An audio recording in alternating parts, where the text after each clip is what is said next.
guys, gals, and guests. Yes, honey, I hope you ready for the mess. Honey, we gonna get it started. It's Ballroom Tea Tuesday, and you know, honey, this is the day where we talk about the underground ballroom scene, honey. What's going on in ballroom, honey. And as we get started, I want to make a quick announcement. Last week, I told y'all that there are some ballroom entities that are attempting to take out my channel, that are attempting to take out my commentary. I told y'all that if I was not responded to within a week, then we would have to discuss it on the live. So I want to talk about Open to All Performance, OTA Performance. They struck my channel. They gave my channel a copyright strike for using their material. Now, it's obvious that they have been trying to strike my channel, and this is just the only one to actually go through. hmm So they're trying to take your girl down. They're trying to take me down, honey. They're trying to take me down. It won't be that easy, though. But I would like y'all help in resolving this issue. You know, I looked up Kazaya. I looked up Lego. And, you know, they seem to be, I'm sorry about that. They seem to be a decent person, you know, a decent Christian person with all of these Christian values and things. So I'm hoping that me and Lego can come to a conclusion. We can come to a resolve. We can come to an understanding because, you know, Lego has made it clear that they don't just do this for ballroom. They don't just do this for their own game, that they supposedly do this for all the ballroom. So if you know Lego, please reach out to Lego and tell Lego to please open up dialogue with me, to please respond to the messages that I have been sending him so that we can resolve this. The people seem to like my ballroom commentary, and Lego, you are in charge of Open to All, you know, OTA. A lot of the footage, a lot of things that we cover, a lot of things that's going on in ballroom, especially the Kiki scene, is going on in OTA. It's definitely something that I would love to be able to talk about freely. Lego, honey. As you said, we love to see leaders of the LGBTQ community make a stance and celebrate a positive lifestyle. I'm just trying to make my own stance and represent myself, and the community seems to like my commentary. So I'm not understanding why it's an issue. But I don't want to make a bigger deal out of it than it is. Like I said, if you know Lego, honey, please feel comfortable reaching out to Lego via Instagram. Please let Lego know, the founder and CEO of OpenToAll.ent. Please let him know that you all like the commentary, and don't gatekeep me, baby. Tell Lego not to gatekeep me if you know Lego, honey. All right, that's all I got for y'all. But we gotta get into the tea. This is something that I have wanted to talk about for a while now. The whole Ciroc debacle. I brought it up. I hinted around about it a bit, but I ain't necessarily go into detail. At the end of last year, at the end of 2022, a lot of people was wondering what happened to Kelly Gorgeous Gucci's Sarat commercial. A lot of us knew that her, Sanaya, Lola, Devon, and Stasha had went to London and had shot this commercial, and everybody seemed to be in it except for Kelly. So Kelly made it clear that two out of the four ladies were misgendered. She addressed it. It caused an outrage, and they kept Kelly out of the commercial in an attempt to sweep the incident under the rug. You know, because they don't want the queers embarrassing Ciroc. What Kelly says specifically, Rainiverse or Raniverse is the ones who attempted to sweep it under the rug. Rainiverse is basically like a middleman between many of the brands and the queer community. Rainiverse is the ones who put together this Ciroc collabo with the ballroom scene. The commercial was called the Ciroc Iconic Ball, apparently. Not sure if y'all seen the commercial, but we'll run it a little bit. You know, the girls were definitely being represented over there in London, over there in Britain. It looks like they had a whole event. If I'm not mistaken, they did actually run a couple of categories. And everybody's commercial came out except Kelly's, apparently. But Kelly said it's because two of the four women in the commercial were misgender, right? Kelly later made it clear that the production crew on the set just appears to be transphobic overall. Not only were they disrespecting select women in the videos, they tend to be overall disrespecting queer people and trans people on the set. Kelly also hinted around that she was trying to save face for a couple of girls that were in the commercial, and that's why she said two women were misgendered. But Kelly later stated that all of the women in the commercial were misgendered. A lot of y'all got mad at me for what I had to say about Sanaya. But my question is, are y'all still drinking Ciroc? That's the question. Because apparently Ciroc ain't got a lot of love for Sanaya or none of the girls, apparently, honey. Which is funny, because Ciroc is owned by Diddy. And you know these days in the media, they consider Diddy a bisexual man. I don't know. Diddy, what's going on over there at Ciroc? Oh, we can't play the music. But Diddy, what's going on over there at Ciroc, Diddy? Y'all need some sensitivity training? I expected more, especially in Europe. Europe is supposed to be more open, more free, more accepting, more trans friendly, right? So if your crew over in Europe is acting a fool and being transphobic, I can imagine what the crew is over here doing. And also to Rainiverse, or Rainiverse, however you pronounce your verse, baby. Why would you want Kelly to sweep this incident under the rug?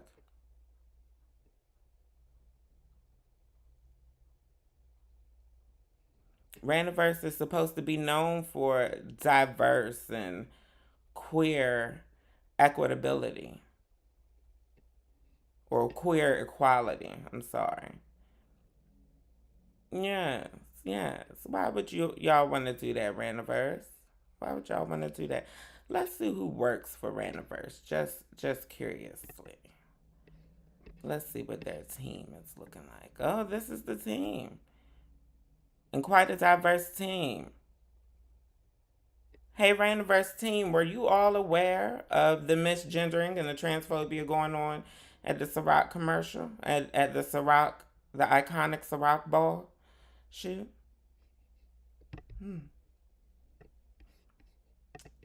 Well, maybe we'll hear from Rainiverse, maybe we won't. But let's get into some mess. Since we on some older tea, you know we pump the older tea before we get to the new tea. Since we on some older tea, honey, I happened to come across this today, so I said, why not add it to the stream, honey? I came across the post about Miss Maurice ex West being held on $200,000 bonds with 8 charges for jumping on Mama Platty and stealing her purse. Said that Miss Maurice had firearms on Mother Platty too, honey.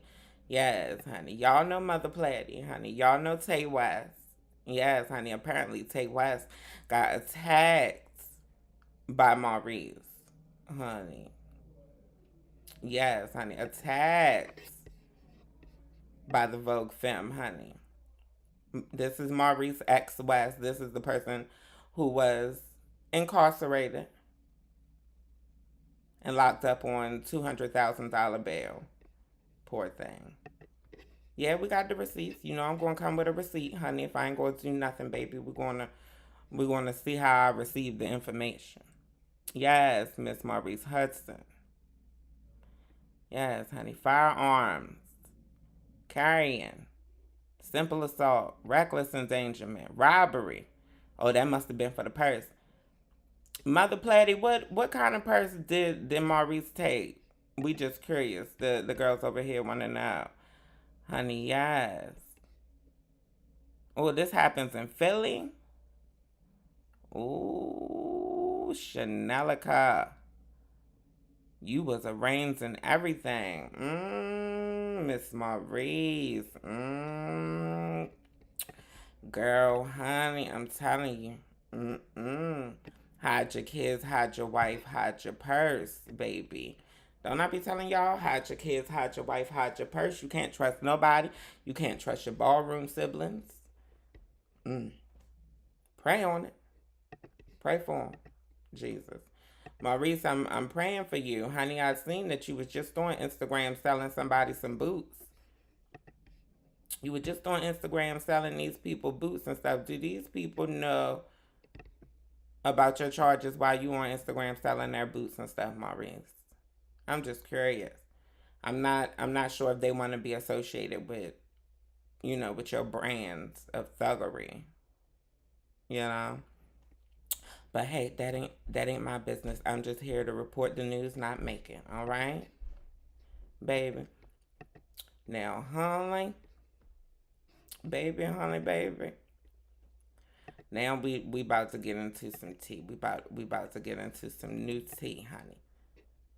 I'm sure this face looks familiar to a lot of y'all if you're familiar with Ballroom, especially if you're familiar with the category Femme Queen Face.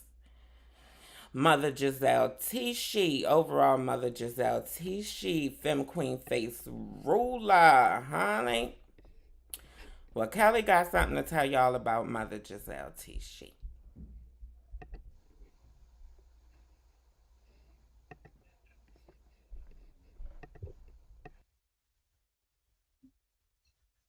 She is a girl just like me. Bitch, she said, I don't need no motherfucking butch queens to handle anything for me. Just hold my motherfucking purse and I'm gonna knock this nigga out my motherfucking self, honey. Drake, play that video, please. Mm. Great. Oh, I missed some shit today, huh? Hey, go off my hair,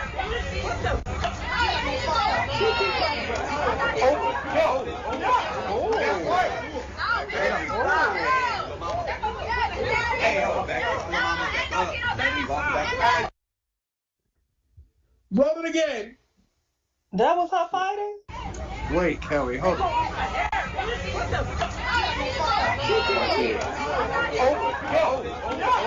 That's right. You heard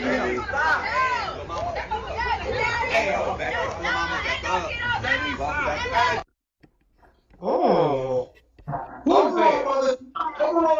Yes, honey, the girls are fighting yet again. It don't take long before they get fighting, honey. Like I said, the gorgeous Mother Jazell Tishy. Yeah, honey, baby, beauty and hands. Honey, baby, you can get served on the floor. You can get knocked to the floor, honey, is what Mother Jazell Tishy said, honey. The overall gorgeous brown beauty, honey. Love it. I love to see her, honey. Ooh, I don't love to see you fight, Mother. I don't love to see you fight, Mother. I don't want to see nothing happen to that gorgeous face, honey. Y'all know this face, right? Y'all know who Mother Jazell is, right? Did y'all expect Mother Jazell to be knocking on butch queens like that, honey? Mother Jazell, honey, said that she was going to play nigga knock. And it didn't have nothing to do with going door to door. Mother Jazell, honey, please stay from fighting menses. Please stay from fighting menses. Mother Jazell, honey, you too. Mm-mm-mm. I know it might sound superficial, but you're too gorgeous for that. And not just in a physical beauty kind of way, like you radiate a beauty from you, Mother Giselle. Honey. Now I know how the ballroom girls is. Maybe they tried you. Maybe they tried you, honey. But even if they try you, even if they try and chop you, Mother Giselle, honey, you know that that is a kiki and you know that it is a damn lie. All right, honey. Now, tell the children that they can eat your shorts, Mother Giselle. Mm-mm-mm. Well, I done ran through them today, honey. I done ran through them today. We got one more story before we get out of here, honey. And of course, we don't have a ballroom highlight today. Y'all gonna have to reach out to Lego. And while you at it, reach out to all the people who do ballroom content, honey. See if it's okay if I can, run through their footage and stuff. I wouldn't want to get the whole damn channel shut down, honey. Just because I want to celebrate the girls' voguing performance. All right? Now. But child, this is a serious tea, honey. This is a serious tea. Let me hop in my newscaster pitch. mm, mm. Woo. This is about the children apparently spreading HIV/AIDS, or the children apparently having full-blown AIDS and spreading HIV. This has been going viral amongst the trans community, amongst the ballroom community, because apparently Rayshawn Mugler, a twister, realness with a twist contender for the House of Mugler, has been caught not only cross-dressing and lying to men about his gender, but also apparently omitting his status while having unprotected sex with people. This ended up coming across my desk because apparently this picture and this post is going viral on Facebook. Initially, people believed that Rayshawn, who lives completely as a cisgender man, people apparently believed that Rayshawn was initially a trans woman who was spreading HIV and omitting their health status to partners while having unprotected sex. And that's the disturbing part to me, Rayshawn. The trans community, we have enough to deal with. We have enough to deal with. We have enough that we go through. We do not need you pretending to be trans and spreading HIV, which in many states is considered attempted murder. We do not need you committing attempted murder under the guise of being trans to add another strike against black trans women. We don't need it, Rayshawn. We really don't. For me, this is beyond ballroom. This is real. This is real life. Not cool, no bueno. I would love to hear how the House of Mugler feels about Rayshawn's actions. I'm curious to see how the House of Mugler will respond, because the House of Mugler is essentially an industry house. An industry house is when the house itself has ties to mainstream entertainment. The House of Mugler is known that one of the fathers in the House of Mugler is known to be very close friends, if not best friends, with Rihanna. The House of Mugler also has a reality show. So how do y'all feel about this, the House of Mugler? For a house full of transgender women, how do you all collectively feel about the idea of one of your house members spreading HIV while pretending to be a trans woman? I'm not sure how the House of Mugler will respond, and I'm very interested to see how the House of Mugler will respond, because apparently Rayshawn has been nothing but trouble. This is another post that has been floating around Facebook on several different sources via Facebook, via Meta. This person claims that they were drugged by Rayshawn. This person claims that they were chilling, recording music, smoking what was supposed to be marijuana, and Rayshawn laced the blunt with meth.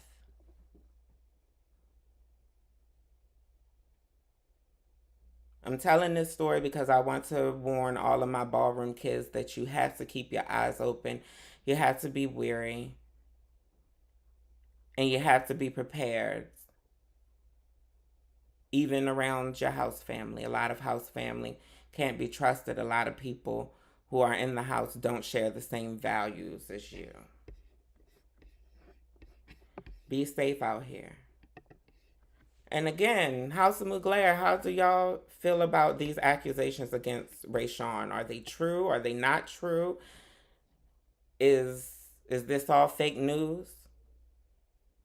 And if the new accusations are fake news, what about the old ones?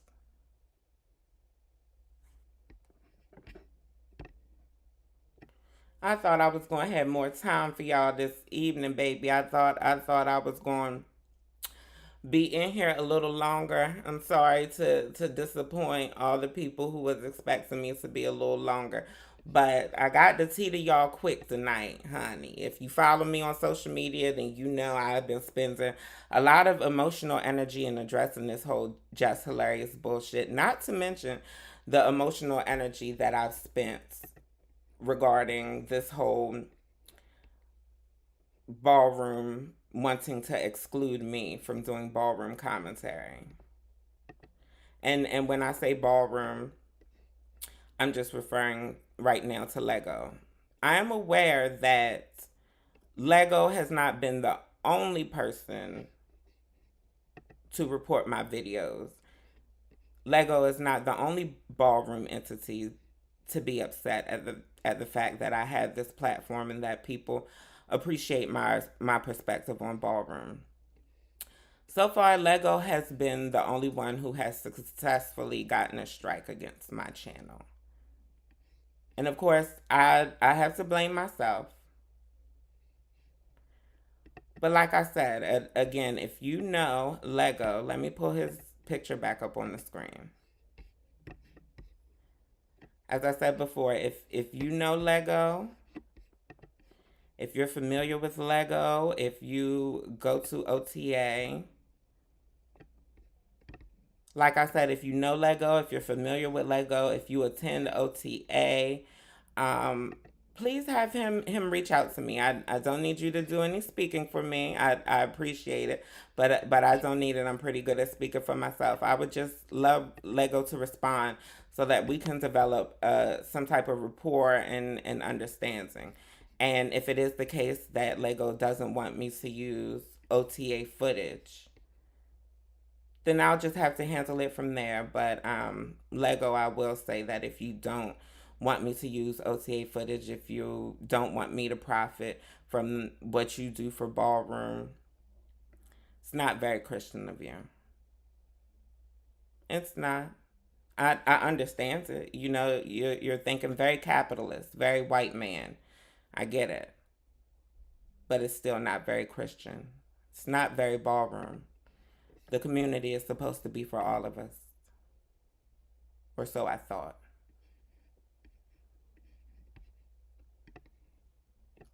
Peace, love, and blessings to all of y'all. I appreciate y'all for supporting me. And until next time, honey. Peace, love, and blessings.